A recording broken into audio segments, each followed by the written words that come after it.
आलमी माशी साइंसदान बर्नानकी का तीसरा एजेंडा है गुड्स मार्केट। गुड्स मार्केट को दो हिस्सों में तकसीम किया गया है, goods market in closed economy और दूसरा goods market in open economy. इस वक्त हम goods market in closed economy यानी गुड्स मार्केट को सिर्फ मुल्की सतह पर देखेंगे और उसमें इंटरनेशनल ट्रेड के असरात को शामिल नहीं करेंगे। Goods market in closed economy को तीन सबसेट्स में बयान किया गया है। नंबर एक, फैक्टर्स अफेक्टिंग कंजम्पशन और सेविंग। दूसरा हिस्सा है फैक्टर्स अफेक्टिंग फर्म्स इन्वेस्टमेंट और तीसरा हिस्सा है factors affecting goods market equilibrium. यहाँ पर इस चैप्टर का नाम है कंजम्पशन, सेविंग और इन्वेस्टमेंट। एग्रीगेट डिमांड के चार कंपोनेंट्स हैं। नंबर एक, demand for consumer goods. Number दो, नए घरों के लिए कंज्यूमर की डिमांड्स प्लस फर्म्स की नई कैपिटल गुड्स की डिमांड। नंबर तीन, government purchases of goods and services. Number चार, net demand for domestic goods by foreigners, यानी aggregate demand is equal to C plus I plus G plus net exports. क्योंकि closed economy में imports exports नहीं होती, इसलिए चौथा component सिफर है। तीसरा कंपोनेंट यानी गवर्नमेंट एक्सपेंडिचर्स भी फिक्स हैं और फैक्टर से फ्लक्चुएट नहीं होता, इसलिए हमारे पास दो कंपोनेंट्स यानी सी और आई यानी कंजम्पशन और इन्वेस्टमेंट बचते हैं, जिन पर हम फैक्टर डिटर्मिनेशन की बहस करेंगे। इसलिए आज की डिस्कशन में हम वो फैक्टर्स देखेंगे जो कंजम्पशन और सेविंग, जो कंजम्पशन को कंज्यूमर साइड पे और इन्वेस्टमेंट को प्रोड्यूसर साइड पर मुतासर करते हैं।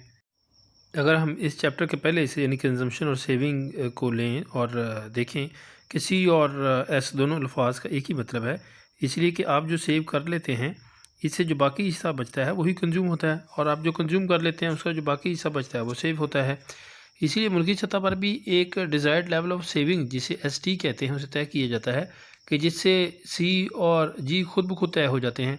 चुनाचे हमें तय करना पड़ता है कि S D is equal to Y minus C D minus G. इसका मतलब है कि हमें हालिया और मुस्तकबिल की कंजम्पशन में ट्रेड ऑफ करना पड़ता है। The rate at which one trades off current and future consumption depends on the real interest rate. अगर कोई आज बचाएगा तो इस पर रियल इंटरेस्ट अपनी मुस्तकबिल के मुताबिक, रेट के मुताबिक मुस्तकबिल में नफ़ा हासिल करेगा, और अगर कोई आज कर्ज लेकर खर्च करेगा तो मुस्तकबिल में real rate of interest R के मुताबिक ही अदा करना पड़ेगा। चुनांचे हालिया वक्त के साथ इसको 1 प्लस आर भी लिख सकते हैं। कंजम्पशन स्मूथिंग मोटिव से मुराद है कि जब डिमांड साइड पर कंजम्पशन के फैक्टर्स मसला इनकम और रेट ऑफ इंटरेस्ट इफेक्ट करते हैं तो कंज्यूमर कैसे फ्लक्चुएशन को तवाज़न करने की कोशिश करता है। जब हम इनकम का इफेक्ट देखेंगे तो हम फ़र्ज़ करेंगे कि रियल रेट ऑफ इंटरेस्ट और प्राइसेस में कोई तब्दीली नहीं आ रही। कंजम्पशन को मुतासर करने के दो फैक्टर्स हैं, नंबर एक इनकम और नंबर दो रेट ऑफ इंटरेस्ट। इसमें पहले फैक्टर इनकम को हम करंट इनकम, फ्यूचर इनकम और वेल्थ के एतबार से देखेंगे। करंट इनकम में इजाफे सी और एस यानी कंजम्पशन और सेविंग दोनों बढ़ जाती हैं, लेकिन कंजम्पशन की तब्दीली इनकम की तब्दीली से कम यानी 0 से 1 के दरमियान होती है। हम MPC यानी मार्जिनल प्रोपेंसिटी टू कंज्यूम कहते हैं। MPC दरअसल इजाफी इनकम से ली जाती है। इसकी एक्सट्रीम्स ये हैं कि जो इनकम बढ़ी है वो पूरी की पूरी खर्च कर ली जाए, चुनांचे MPC 1 होगी, और दूसरी सूरत यह है कि बढ़ी हुई इनकम को सिर्फ 0% हिसाब भी खर्च करके पूरी की पूरी मुस्तकबिल के लिए बचा कर रखी है, ऐसी सूरत में MPC 0 होगी। ऐसा होता नहीं है क्योंकि कंजम्पशन स्मूथनिंग मोटिव के तहत कुछ हिस्सा खर्च कर लिया जाता है और बाकी का सेव करके इस पर प्रॉफिट भी कमाया जाता है और इसे फ्यूचर के अखराजात का हिस्सा भी बनाया जाता है। इनकम इफेक्ट के दूसरे हिस्से में हम फ्यूचर इनकम इफेक्ट देखते हैं, जिसमें मुस्तकबिल में इनकम बढ़ने की उम्मीद के साथ साथ हालिया कंजम्पशन बढ़ जाती है और सेविंग्स का पोर्शन कम हो जाता है, बल्कि बाज़ औक़ात डिस सेविंग्स हत्ता कि कर्ज तक नौबत जा पहुँचती है। लेकिन यहाँ भी कंजम्पशन स्मूथिंग मोटिव गालिब रहता है और कोई एक तरफ भी MPC ज़्यादा मूव नहीं करती। इनकम इफेक्ट का तीसरा हिस्सा है wealth. Wealth is equal to assets minus liabilities. Wealth के बढ़ने या कम होने को स्टॉक मार्केट के साथ लिंक किया जा सकता है, यानी स्टॉक मार्केट के ज़रिए भी हमारी वेल्थ बढ़ जाती है। वेल्थ के असरात भी वही होंगे जो फ्यूचर इनकम के होते हैं, यानी कंजम्पशन बढ़ जाएगी और सेविंग्स कम हो जाएगी। कंजम्पशन को मुतासर करने वाले पहले फैक्टर यानी इनकम के बाद दूसरा factor rate of interest. The rate of interest is price of current consumption in terms of future consumption. जब रियल इंटरेस्ट रेट में इजाफा होगा तो दो तरह से तब्दीलियाँ आ सकती हैं। नंबर एक, आर यानी रेट ऑफ इंटरेस्ट के बढ़ने से सेविंग्स बढ़ जाएंगी क्योंकि अब सेविंग्स का रिवार्ड ज़्यादा मिल रहा है। नंबर दो, रियल रेट ऑफ रिटर्न यानी आर के बढ़ने से सेविंग्स कम हो जाएंगी क्योंकि अब कम रकम पर भी मुस्तकबिल की कंजम्पशन डिज़ायर्ड कंजम्पशन यानी CD का आधा पूरा हो जाएगा। यहाँ पहली किस्म की शरह यानी आर के बढ़ने से सेविंग्स बढ़ जाती है, इसे substitute effect of real interest कहते हैं। यहाँ आर बढ़ने से कंजम्पशन कम और सेविंग्स बढ़ जाती हैं।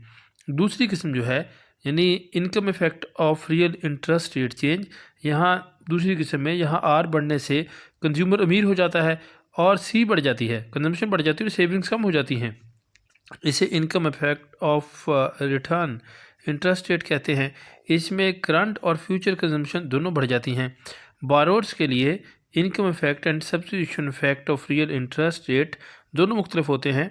आर बढ़ने से इनकम और सब्स्टिट्यूट इफेक्ट दोनों में बारोर अपनी सेविंग्स को बढ़ा देता है क्योंकि अब इसको अदायगी ज़्यादा करनी पड़ रही है, चुनाचे मौजूदा और फ्यूचर कंजम्पशन भी कम हो जाती हैं। इस बहस में टैक्स के असरात को ज़ाहिर करने के लिए हमें जानना होगा कि rate of return is less than difference between nominal rate of interest and inflation rate. इसीलिए बचत करने वालों के लिए ये जानना ज़रूरी है कि expected after tax rate of interest क्या है, उसको मद्देनज़र रखना ज़रूरी है, जिसमें आई से मुराद नॉमिनल इंटरेस्ट रेट और टी से मुराद वो टैक्स रेट है जिसके तहत इंटरेस्ट इनकम की डिडक्शन होती है। इसे इनकम टैक्स रेट भी कह सकते हैं।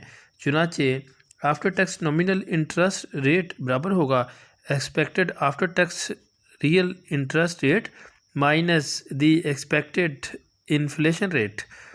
यानी अगर हम इसको नोटेशन में लिखना चाहें तो हम लिखेंगे कि RA-T is equal to 1 - TI minus rate of inflation. Fiscal policy के असरात को देखने के लिए कंज्यूमर के लिए जानना ज़रूरी है कि टैक्स और इन्फ्लेशन के बाद उनकी सेविंग्स जो इन्हें रिटर्न मिलेगा उसकी फ्यूचर में परचेजिंग पावर क्या होगी। चुनांचे गवर्नमेंट टैक्स कम करके MPS को बढ़ाया जाता है। टैक्स और इन्फ्लेशन के इन्हीं असरात की वजह से IRA यानी इंडिविजुअल रिटायरमेंट अकाउंट्स मुतनाज़ रहते हैं। फुल एम्प्लॉयमेंट होने की सूरत में अगरचे फिस्कल पॉलिसी के असरात ज़्यादा नहीं होते, वरना दरअसल टैक्स बढ़ने की उम्मीद से लोग कम खर्च करना शुरू कर देते हैं।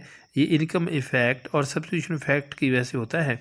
गवर्नमेंट सेविंग्स के असरात डिज़ायर्ड लेवल ऑफ सेविंग पर दो तरह से होते हैं। नंबर एक, अगर डिज़ायर्ड लेवल ऑफ कंजम्पशन $1 से कम हो तो इससे डिज़ायर्ड नेशनल सेविंग्स $1 बढ़ जाएंगी। नंबर दो, और दूसरी तरह इसके उल्ट है, यानी गवर्नमेंट परचेजेस के ज़्यादा होने से सेविंग्स कम हो जाएंगी। इंटरेस्ट रेट को अफेक्ट करने वाले 3 मामलों में से पहला रिस्क है, क्योंकि लेंडर चार्जेस रिस्क की borrowers extra interest to compensate the amount of risk of default. और इसी तरह से लेंथ टाइम दूसरा फैक्टर है। लंबे अरसे के कर्ज़े पर ज़्यादा इंटरेस्ट रेट होता है। इस तरह के अरसे यानी मेच्योरिटी और इंटरेस्ट रेट के दरमियान ताल्लुक को यील्ड कर्व कहते हैं।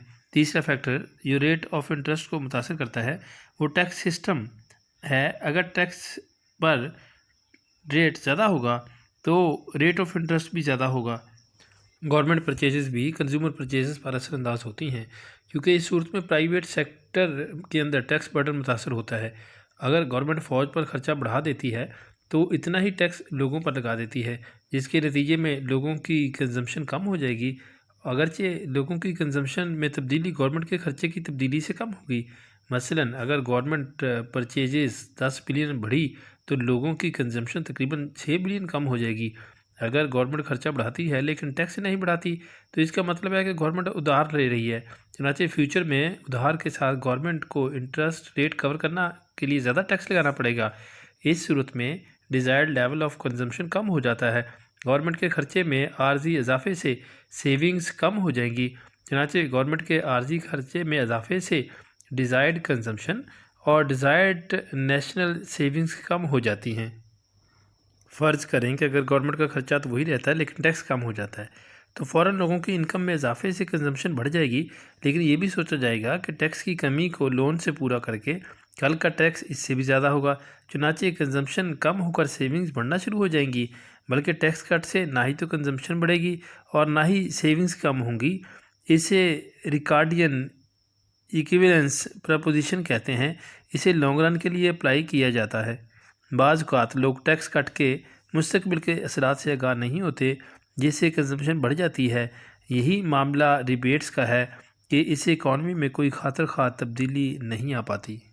आज की डिस्कशन का दूसरा एजेंडा है कि कौन से फैक्टर्स हैं जो कि इन्वेस्टमेंट पर असरअंदाज होते हैं। इसे पढ़ना इसलिए भी ज़रूरी है कि बिजनेस साइकिल्स में इन्वेस्टमेंट फ़ौरन रिस्पॉन्ड करते हैं। दूसरी वजह यह है कि इससे किसी भी इकॉनमी की प्रोडक्शन कैपेसिटी का अंदाज़ा होता है, क्योंकि इन्वेस्टमेंट से ही कैपिटल स्टॉक ख़रीदा जाता है और उसी से फिर उस वक़्त की प्रोडक्टिविटी का अंदाज़ा होता है। तो ये एक इम्पॉर्टेंट फैक्टर है। डिज़ायर्ड कैपिटल स्टॉक से मुराद इन्वेस्टमेंट का वो लेवल है जिस पर मैक्सिमम प्रॉफिट हासिल होता है। इस पर भी आज के खर्चे को मुस्तकबिल के रिटर्न के साथ मुंसलिक किया जाता है। फर्म्स इस वक्त तक मज़ीद इन्वेस्टमेंट करती रहेंगी जब तक मज़ीद खर्च की जाने वाली रकम MPK के बराबर नहीं हो जाती। The user cost of capital, इसमें PK यानी real price of capital goods, D equal to rate at which capital depreciation may be 10% per year और R is equal to expected real interest rate may be 8%। User cost is equal to RPK plus DPK। इसको यूँ भी लिख सकते हैं कि user cost is equal to R plus D into PK। इसमें दोनों तरह के रेट्स अहम हैं। नेक्स्ट अगर देखें कि डिटर्मिनेशन ऑफ कैपिटल स्टॉक कैसे होती है। A firm desired capital stock is the capital stock at which the expected future marginal product of capital equals the user cost of capital। अब इससे नेक्स्ट है कि changes in desired capital stock कैसे होती है। Any factor that shifts the MPK curve or changes the user cost is that real interest rate, the depreciation rate D और price of capital, यानी 3 factors होते हैं जो कि इस डिज़ायर्ड कैपिटल स्टॉक को चेंज करते हैं। उनमें जो पहला है वो रियल इंटरेस्ट रेट है और दूसरा जो है वो डेप्रिसिएशन रेट है और तीसरा प्राइस ऑफ कैपिटल है। सो इन फैक्टर्स में से कोई भी any factor that shifts the MPK curve और changes the user cost is that, ये तीनों, तो यूज़र कॉस्ट कम होगी तो ये डाउनवर्ड शिफ्ट हो जाएगी, जिससे एक्सपेक्टेड रेट ऑफ रिटर्न कम होने से डिज़ायर्ड कैपिटल स्टॉक की शरह बढ़ जाएगी। टेक्नोलॉजी जो कि MPK को तब्दील करती है वो भी डिज़ायर्ड कैपिटल स्टॉक में तब्दीली की वजह बनती है। अगर यूज़र कॉस्ट ना बदले लेकिन टेक्नोलॉजी की वजह से MPK बदल जाए, यानी MPK बढ़ जाए, तो डिज़ायर्ड कैपिटल स्टॉक का लेवल भी बढ़ जाएगा। कोई भी इन्वेस्टमेंट करने से पहले प्रोड्यूसर आफ्टर टैक्स MPK देखेगा और इसका यूज़र कॉस्ट के साथ काबला करेगा, यानी फिर 1 - T into MPK equal to user cost होगी। Tax adjustment user cost capital stock बराबर होगा MPK equal to user cost और 1 - T, यानी अगर यूज़र कॉस्ट का फार्मूला यहाँ लिख दिया जाए नोमिनेटर में तो R plus D into PK और 1 - T हो जाएगा। इस इक्वेशन में हमने फ़र्ज़ किया है कि टैक्सेस फर्म्स के रेवेन्यूज़ पर लगते हैं, जबकि दरअसल टैक्सेस फर्म्स के प्रॉफिट्स पर लगते हैं, बल्कि इनमें से भी री इन्वेस्टेड अमाउंट्स को निकाल दिया जाता है। इसे डेप्रिसिएशन अलाउंस भी कहते हैं। एक दूसरी तरह की इस्तेलाह भी इस्तेमाल की जाती है जो कि इन्वेस्टमेंट टैक्स क्रेडिट कहलाती है। इसमें टैक्स बिल में से एक मखसूस फ़ीसदी रकम जितना खर्चा कैपिटल स्टॉक पर किया उसे निकाल कर टैक्स जमा करवाया जाता है। मसलन अगर नई मशीनरी पर 20,000 खर्चा आया है और इन्वेस्टमेंट टैक्स क्रेडिट 10% है तो टैक्स में से 20,000 रकम कम हो जाएगी।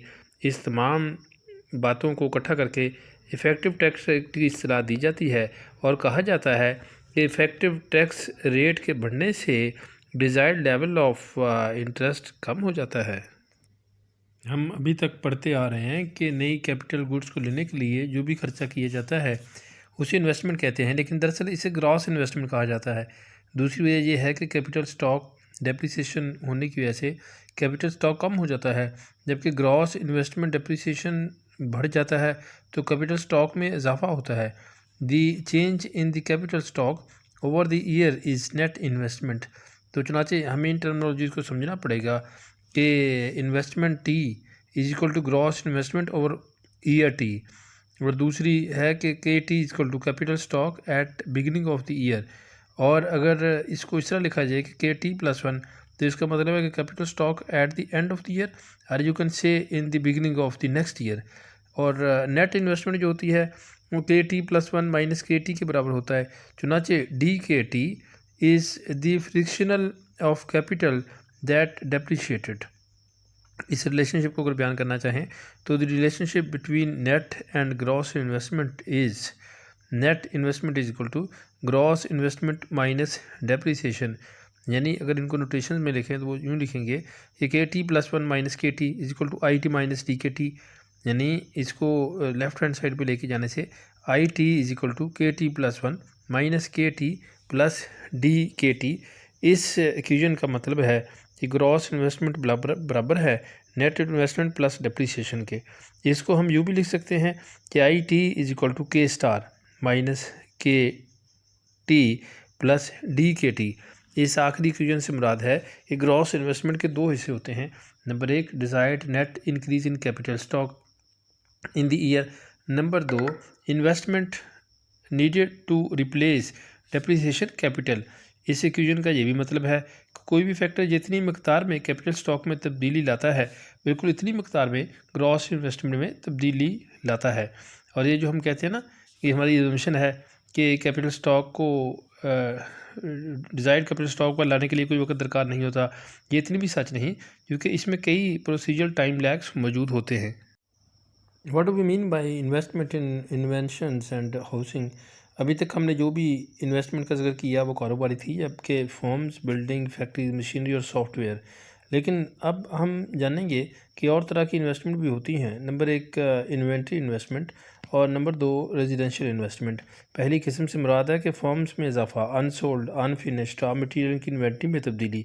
दूसरी किस्म से मुराद घरेलू सतह के मकानात की तामीर, जबकि जैसा कि अपार्टमेंट या सिंगल फैमिली हाउस, यहाँ पर एमपी के और यूज़र कॉस्ट का इतलाक़ भी होता है, जैसे कि हमने पीछे पढ़ा है यूज़र कॉस्ट और MP respect to future expectation, जो भी है कुछ पढ़ा है उसका इतलाक़ भी यहाँ पे होता है। न्यू इन्वेंट्री के साथ नंबर एक, डिप्रिसिएशन कॉस्ट बर्दाश्त करनी पड़ती है, और नंबर दो, इंटरेस्ट जो कि इन्वेंट्री क्रिएट करने के लिए फ़ंड्स लिए गए उनके ऊपर जो हमें कॉस्ट आती है वो भी बर्दाश्त करनी पड़ती है। इन्वेंट्री इसी वक्त होगी जबकि इंटरेस्ट और डेप्रिसिएशन कॉस्ट दोनों कवर हो जाएंगी, तो फिर इन्वेंट्री का वजूद अमल में आएगा। हमारी आज की तमाम डिस्कशन का तीसरा और आखिरी एजेंडा है इक्विलिब्रियम, यानी यहाँ supply of goods equal to demand for goods हो जाती हैं। इसको हम लिखते हैं कि y equal to C D plus I D plus ji.